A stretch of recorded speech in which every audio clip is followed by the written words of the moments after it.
न्यायालय एक ऐसा स्थान है जिस पर आज भी लोगों का पूरा भरोसा है। यदि कोई व्यक्ति किसी अन्य शक्तिशाली व्यक्ति या समाज में अपना दबदबा रखने वाले व्यक्ति से परेशान होता है तो वह न्यायालय की शरण में जाता है।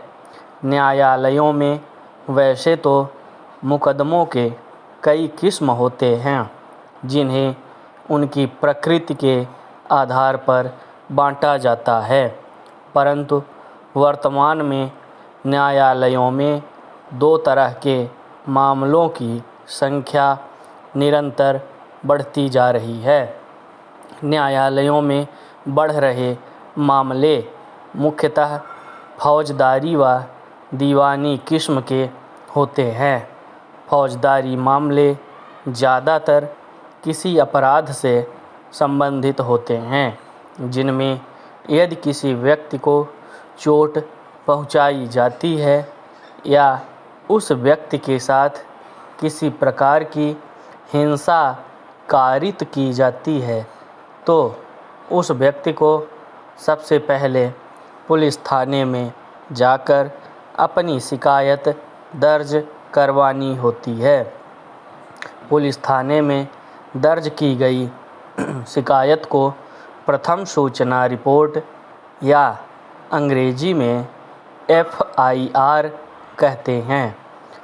फिर उस प्रथम सूचना रिपोर्ट में बताई गई घटना की पुलिस द्वारा जांच की जाती है, जिसे कानूनी भाषा में पुलिस अनुसंधान या पुलिस अन्वेषण कहते हैं।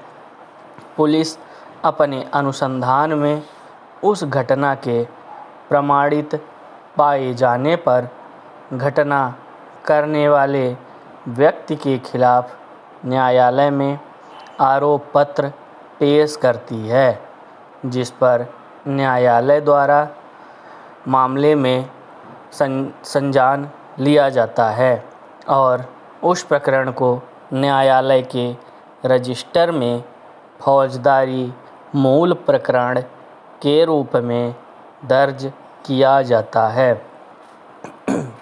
फौजदारी मामलों में दंड देने के लिए भारतीय दंड संहिता बनाई गई है। फौजदारी मामले भी दो प्रकार के होते हैं, जिनमें से एक होता है फौजदारी मूल तो दूसरा फौजदारी विविध।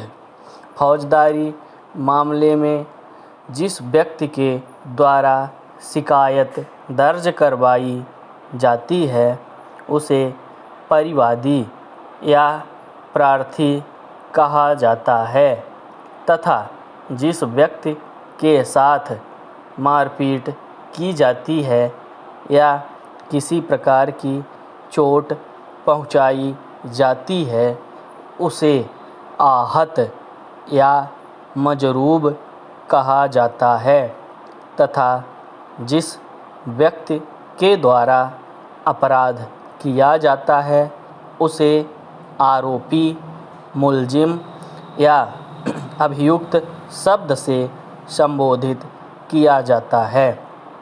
फौजदारी विविध मामले प्रायः किसी प्रार्थना पत्र पर आधारित होते हैं।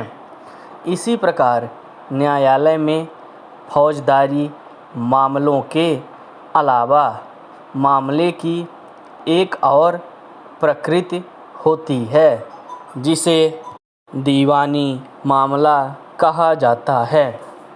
दीवानी मामले किसी व्यक्ति द्वारा चाहे गए अनुतोष हक या दावे पर निर्भर होते हैं। दीवानी मामले को भी दो भागों में बांटा गया है, जिसे दीवानी मूल व दीवानी विविध के नाम से जाना जाता है।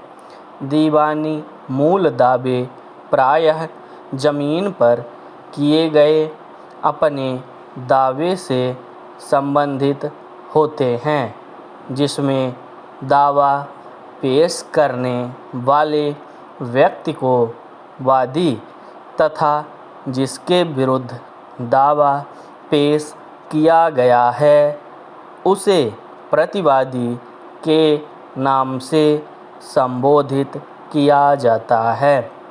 जिस प्रकार फौजदारी विविध के प्रकरण किसी प्रार्थना पत्र पर निर्भर होते हैं, उसी प्रकार दीवानी विविध के प्रकरण भी किसी प्रार्थना पत्र पर ही निर्भर होते हैं।